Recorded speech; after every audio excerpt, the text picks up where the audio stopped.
सभी का स्वागत है। आज हम आए हैं ब्रह्मपुर पश्चिमी पंचायत में। यहाँ पे बहुत सारे दिखते हैं, बहुत सारी गलियों में देखा हमने पानी है, परंतु अभी जो टाइम है, अभी टाइम चल रहा है चुनाव का, तो बहुत सारे उम्मीदवार ब्रह्मपुर पश्चिमी से भी खड़े हैं। आज एक हमें उम्मीदवार मिले हैं जो आम जन की आवाज़ हैं, अशोक ठाकुर जी। तो आज से उनसे मुलाकात है, वो क्या करना चाहते हैं, कैसे करेंगे, ये सारी बातचीत उनसे करते हैं। नमस्कार सर। नमस्कार। आपका शुभ नाम? अशोक ठाकुर। तो ठाकुर जी, आप भी मुख्य उम्मीदवार हैं अपने गांव से, पंचायत से। जी। कितनी आबादी है आपकी पंचायत की? 11,000 के आसपास है। वोटिंग कितनी होती है? वोटिंग वही 5-6 हज़ार। कितने वार्ड हैं गांव में? 13 13 वार्ड हैं। स्कूल कहाँ तक है यहाँ पे? इंटरमीडिएट है। इंटरमीडिएट है। स्वास्थ्य केंद्र के जैसी कोई सुविधा है यहाँ पे? तो विधिवत कार्य रूप में अभी नहीं है, अभी प्रोसेस में है, लेकिन भवन निर्माण वगैरह सब कुछ हो गया है समय समय पर। अब जैसे टीकाकरण का काम हुआ, सरकार का कोई विशिष्ट कार्यक्रम हुआ तो वही होता है। वेटरनरी हॉस्पिटल कोई खुद डॉक्टर हैं वेटरनरी के? नहीं, अभी डॉक्टर नहीं बैठे हैं। डॉक्टर नहीं होते हैं। लोग प्रयास में हैं, डॉक्टर बैठे यहाँ। और हमारे माननीय विधायक जी, उनका भी आश्वासन है, उसी उद्देश्य से खुला ही है, बैठेगा। विधायक जी का आश्वासन अब तक जारी है? आश्वासन पे कोई कार्रवाई भी हुई है? नहीं, जारी है। आप इंटरनल वो कार्रवाई करते होंगे। तो जो यहाँ पे स्कूल है वो कहाँ तक का है?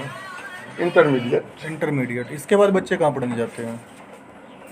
देखिए, बच्चों के साथ अभी जो हमारे बिहार में शिक्षा की व्यवस्था है, उस व्यवस्था में मैं धन्यवाद देना चाहता हूं अपने बिहारी बच्चों को, जो घर पे रह के अभी 80% हमारे यहाँ ऐसे बच्चे हैं जो घर से तैयारी करते हैं। नाम है दरभंगा, मुजफ्फरपुर, पटना, और यहीं अगल बगल में कोचिंग वगैरह करके और अपना सेल्फ स्टडी करके 80% तो बिहार से ही IAS IPS होते हैं। तो बच्चे जब यहाँ से बाहर पढ़ने जाते हैं, मान लीजिए कोई दरभंगा जा रहा है, कोई कॉलेज के लिए कहीं जा रहा है जी, तो बड़ी दिक्कत होती होगी, क्योंकि यातायात के साधन की कमी है, सरकारी बसों की कोई सुविधा नहीं है। देखिए दिक्कत उक्कत कुछ काम नहीं करता है। जब आदमी इंसान जब ठान लेता है तो दिक्कतें बौना पड़ने लगता है। चलिए, वो हिम्मत की बात है और लोग करते हैं। अभी जैसे हम आपके गांव में आए हैं, देखा कि हर सड़क पे पानी पानी है जी।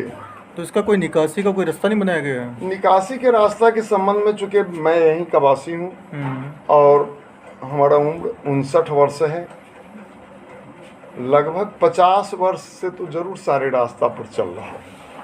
50 वर्षों से पानी रास्ते पे ही नहीं नहीं नहीं था? नहीं, पहले हमारे यहाँ रास्ते पर पानी बहुत कम।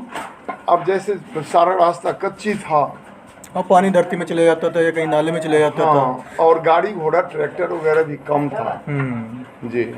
और जल निकासी की सुविधा अच्छी थी, हर जगह जल का कनेक्शन था। कहीं ना कहीं तालाब ज़्यादा रहे होंगे उस समय, अब तालाब भी कम हो गए पहले के मुकाबले। कौन चीज़?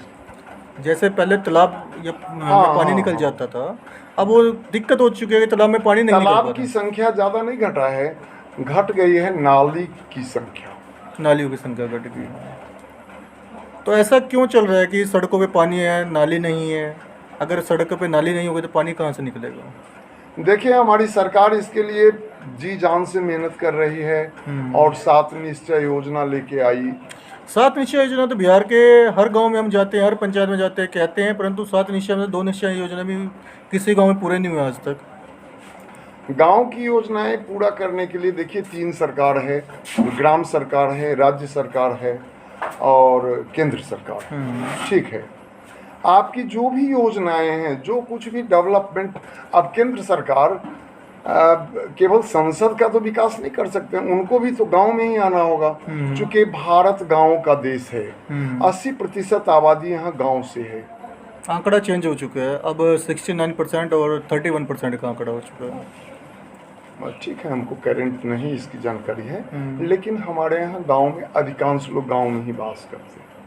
अधिकांश लोग गांव में रहते हैं। चलिए, आप मुख्य उम्मीदवार हैं इस बार, आप इस बार किस विचार के साथ, किस प्लान के साथ और जनता को क्या क्या आश्वासन देंगे वो बताइए। देखिए, मैं इंसान तो बहुत छोटा हूँ, सपना बड़ा देखता हूँ, और बड़ा सपना के चलते ही एक टूटी हुई साइकिल से हनुमान जी की कृपा से अभी कार पर चल रहा हूँ। पंचर भी अपने बनाता था उससे। तो सपना जो देखते हैं वो सोती आंखों से या जागती आंखों से? नहीं, हम जागती आंखों से सपना देखा है। सपने वो नहीं होते जो नींद में देखी जाती है। कलाम साहब के, माननीय कलाम साहब के शब्दों में, सपना वो नहीं होता जो आप नींद में देखते हैं। सपना तो असल में वो है जो नींद उड़ा देता है। सही बात है, बिल्कुल जी।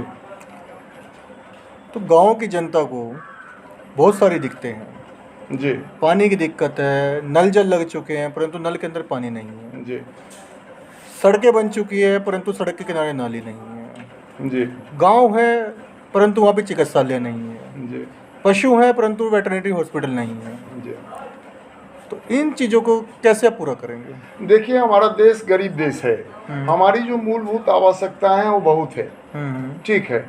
हमारी सारी आवश्यकता को सरकार पूरा करने में सक्षम तत्काल नहीं हो सकता है, क्योंकि हमको जो देखने में आ रहा है, मेरा सरकार भी गरीब है। सरकार गरीब है आपकी? सरकार भी मेरा गरीब है, और हमारी आवश्यकताएं बहुत सरकार है। ने तो बहुत सारे देशों को भी लोन भी दिया है, तो गरीब सरकार कैसे? नहीं, तो थोड़ा एक इसको कह लेते हैं इसके बाद। तो मेरी सरकार गरीब है, और हमको विकास करना है। इस सारी समस्याओं को दूर करने के लिए जन सहयोग की आवश्यकता है। हम जन जन तक इस बात को का एहसास कराना होगा, हम सबको मिलना होगा। आज कनाडा में हमने देखा था एक रोज, कनाडा में जब डीएम चलते हैं रोड से, अगर रास्ते में एक ईंट निकल जाता है, वो ड्राइवर को नहीं कहते कि आप ईंट लगा दो, कलेक्टर साहब स्वयं आके उतर के ईंट लगाते हैं। आज हमारे यहाँ ईंट उखाड़ के खाने के फेरी में वहाँ पे वीआईपी कल्चर नहीं है। हमारे देश में सबसे ज़्यादा वीआईपी कल्चर है, इसलिए यहाँ पे इन चीज़ों की दिक्कत है। परंतु हमारी जो भी बातचीत है वो एक मुखिया चुनाव के साथ है जी। तो वीआईपी कल्चर को छोड़ के हम मुखिया चुनाव की बात करते हैं। गांव के अंदर वेटरनरी हॉस्पिटल नहीं है। आप खुद एक वेटरनरी एक्सपर्ट हैं, प्रैक्टिस करते हैं जी। तो गांव में ये समस्या जो है इसको कैसे पूरा करेंगे? देखिए, गांव में वेटनरी हॉस्पिटल की जहाँ तक बात है, और मैं 30 वर्षों से सुधा डेयरी से जुड़ा हुआ हूँ, इस क्रम में हमने जो कुछ भी प्राप्त किया है, ठीक है। हमारे यहाँ पशुपालन की तकनीकी व्यवस्था अच्छी नहीं है, और हम लोग कर नहीं पाए हैं। दूध का रेट नहीं है, लोग हिम्मत करके आते हैं, फेल हो जाता है, ठीक है। इसके लिए किसान को स्वयं डॉक्टर बनना होता है। 8 आना डॉक्टर, 50% किसान को बनना होता है आज के ज़माने में, और 50% के लिए आपको डॉक्टर से संपर्क करना होगा। हमारे सरकार की जो व्यवस्था है, एक वेटनरी डॉक्टर का दो का पोस्ट है प्रखंड लेवल में। एक टीवीओ हैं ट्रेवलिंग करने वाले, और एक अस्थाई हैं, लेकिन वो 2 में एक ही रहते हैं, और 26 को पंचायत है। तो आपने बताया 13 वार्ड हैं आपके यहाँ पे जी। क्या 13 वार्ड में नल जल लगा हुआ है? ना। कितने वार्ड तक नल लगे हुए हैं? मेरी जानकारी के मुताबिक 2 वार्ड में अभी तक शायद नहीं उसका काम भी नहीं हुआ है, और जो भी है उसमें माने क्या कहें, जैसे स्वप्न में हम देखते हैं नल है परंतु जल नहीं है। हाँ, जल। ये बिहार की हर जगह दिक्कत यही है, क्योंकि जो नल जल योजना है बिहार में पूरी लूट की योजना बनी हुई है। मनरेगा का काम आपके पंचायत में कैसा चल रहा है? सारी बात देखिए, मनरेगा आपने पहले कहा है, मैंने ऐसे बातचीत हुई थी, यह जो पोस्ट है मुखिया का पोस्ट लूट पोस्ट है। इसमें अधिक से अधिक जैसे हम मुनाफा कमा सके। तो मुख्य पद अगर लूट के पद है जी, तो उस पद के लिए तो आप भी नहीं आवेदन किया? नहीं, मेरा दूसरा संकल्प है। संकल्प मर्द जुबान से, तीर कमान से, और प्राण शरीर से। इस नाश्वर संसार में, नाश्वर शरीर में, अब इस शरीर के पालन पोषण के लिए हमको विधिवत जितना काम करना चाहिए उतना काम मैं अपने परिवार को कर दिया हूँ। अब मेरा समय खाली है, रेस्ट है, और शुरू से मुझे काफ़ी मेहनत करने का आदत है और संघर्ष झेलने की आदत है। तो शुरू से आप एक संघर्षशील आदमी रहे, साइकिल हाँ से जी। कार तक आए हैं। तो तो लगभग यह आपने गरीबी से लेके एक मिडिल फैमिली और आज हाई मिडिल फैमिली पे बिलोंग कर रहे हैं आप। तो गांव में, चूँकि गांव में हम जिस अवस्था से गुजरे हैं, आज के तारीख में भी वहाँ उस अवस्था में बहुत सारे लोग रहे हैं, बहुत जनता है, सारे, बहुत सारी जनता है। जी। मैं अपनी बात इसको लंबा नहीं करूँगा, लेकिन 1 रुपये के चलते मेरा बेटा मर गया। मैं उस परिस्थिति में था, साथ साथ खा रहा था, और मैं संकल्प लिया था कि इस संसार में किसी से कुछ नहीं मांगूंगा, चूँकि बहुत लोगों से मांग के उसका पैसा रिटर्न नहीं कर पाए। मेरे साथ खाना खा रहा था, जलपान मैं कर रहा था, और मेरे साथ वो बैठे हुए था। वो हमसे कहता है, पिताजी हमरा दवाई नहीं कह दे, हमर तबीयत खराब है। मैं संकल्प में था 6 महीने से कि संसार में किसी से कुछ नहीं मांगूंगा। चलिए, अपनी पत्नी को कह के चले आए, उसकी मृत्यु हो। चलिए, घरेलू बात हो गई, बहुत साल पुरानी। जी आने वाले चुनाव के लिए जी। आप अपनी जनता को क्या संदेश देना चाहते हैं, वो बताइए। देखिए, हमारे समाज का विकास तो विकास एकदम जरूरी विकास है, होना है, होगा।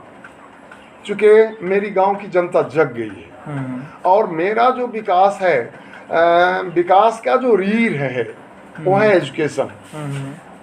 शिक्षा का स्तर हमारे यहाँ कुछ परिवर्तन हुआ है, लेकिन जनसंख्या के मुताबिक हम लोग अभी शिक्षित नहीं हुए हैं। मेरा पहला संदेश होगा कि मेरा गांव शिक्षित हो। चलिए,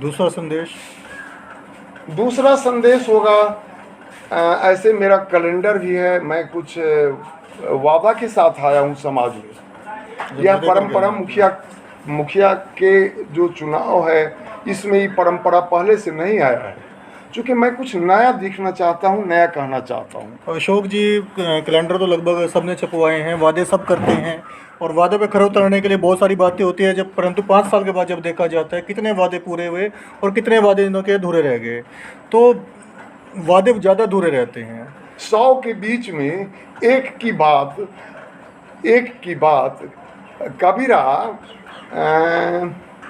कबीरा बात गरीब की, साँच न माने कोई, धनवान के झूठ में हाजी हाजी होए।